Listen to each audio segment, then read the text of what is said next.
আপনি যদি ভাই জাপান আর জার্মানির বিশ্বকাপের খেলা দেখে থাকেন, যদি হাইলাইটস না দেখেন, ভালো করে বুঝে থাকেন, তাহলে জীবনে বলবেন না যে এটা গোল হইছে। সো দেখেন, এটা লাইন থেকে একদম কাছে, মানে হালকা টাচ, তাও কিন্তু রেফারি এটাকে একদম সঠিক সিদ্ধান্ত দিচ্ছে যে এরকম নিয়ম, এরকম রুলস আছে। সো আপনি যদি হুদাই ব্লেম করেন তাহলে সেটা কি হইব?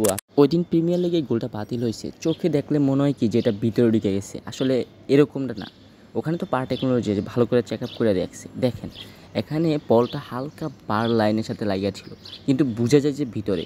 তো এরকম টেকনোলজি থাকা না থাকুক, রেফারি সিদ্ধান্ত দিতে পারে, রেফারিরা বুঝে যে বলটা কোথায় না কোথায়। সো আপনি চোখের দেখে হুদাই মাথামাতি করবেন যে এটা গোল হয়েছে, বার মারতে হ্যান ত্যান আপে যাবে, তাহলে কি হইব?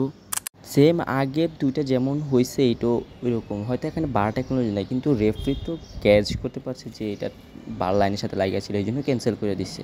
সো যাই হোক ভাই, হুদাই আপনারা যদি এটা বইলা যে আপনাদের কষ্ট দূর হয়, তাও আপনারা বলতে পারেন, কোনো প্যারা নাই।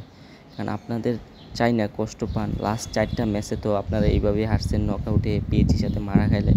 সো এইসব কষ্ট আর কোথায় রাখবেন? সো এগুলা বইলা যদি দূর হয় বলেন।